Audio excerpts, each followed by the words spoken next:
ഫമനിഹ്തദാ ഫമനിഹ്തദാ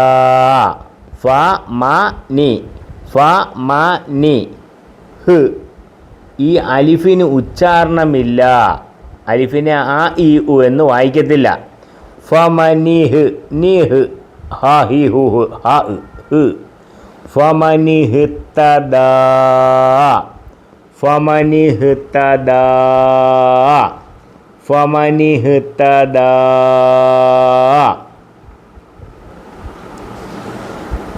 ഖുൽ ജാഅൽ ഹഖ്. ഉണ്ടോ? ഇത്രയും നീട്ടിയത് ഈ ജീമിൻ്റെ മുകളിൽ മദ്ദുണ്ട്. ഇത് മദ്ദാണ്, നീട്ടി വായിക്കാനുള്ള. ഖുൽ ജാഅൽ ഹഖ് ഖുൽ ജാഅൽ ഹഖ് ഖുൽ ജാഅൽ ഹഖ് ഖുൽ ജാഅൽ ഹഖ് ഫമനിഹ്തദാ ഫമനിഹ്തദാ ഖുൽ ജാഅൽ ഹഖ് ലിഅജലിൻ മുസമ്മൻ എന്നെഴുതിയപ്പോണ്ട് ഈ ആയത്തിൻ്റെ അവസാനമായതുകൊണ്ട് ഫത്തഹിൻ്റെ മേൽ സ്റ്റോപ്പ് ചെയ്യും. ലിഅജലിൻ മുസമ്മ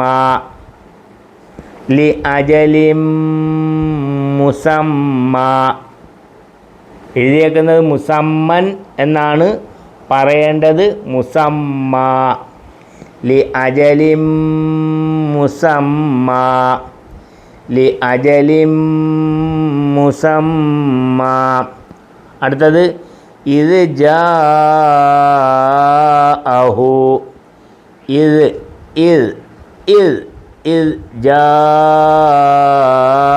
ജാഅഹു.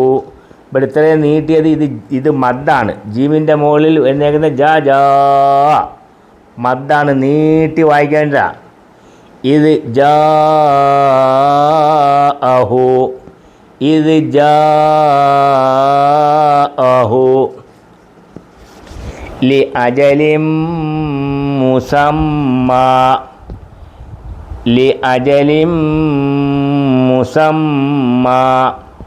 ഈ വലിയ പൂജ്യം എഴുതിയേക്കുന്നത് ആയത്തിൻ്റെ അവസാനം, ആയത്ത് അവിടെ അവസാനിച്ചിരിക്കുന്നു, ഒരു വിഷയം അവിടെ പറഞ്ഞു തീർന്നിരിക്കുന്നു എന്നതിൻ്റെ അടയാളമാണിത്.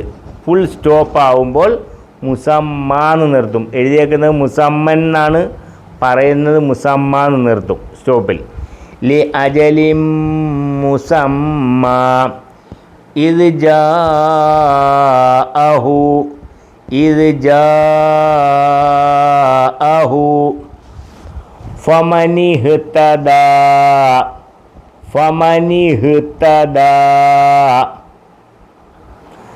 ദാ എന്ന് വലിയ അലിഫിൻ്റെ സ്ഥാനത്ത് വന്നേക്കുന്നത് യാ ആണ്. വലിയ അലിഫ് എഴുതേണ്ട സ്ഥാനത്ത് വന്നേക്കുന്നത് യാ ആണ്. അങ്ങനെ എഴുതും. ഫമനിഹ്തദാ ഖുൽ ജാഅൽ ഹഖ്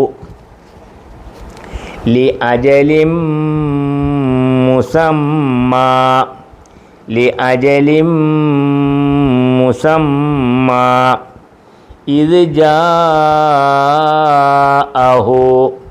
ഇത് ജാഅഹു ഫമനിഹ്തദാ ഖുൽ ജാഅൽ ഹഖ് ലിഅജലിൻ മുസമ്മ ഇത് ജാഅഹു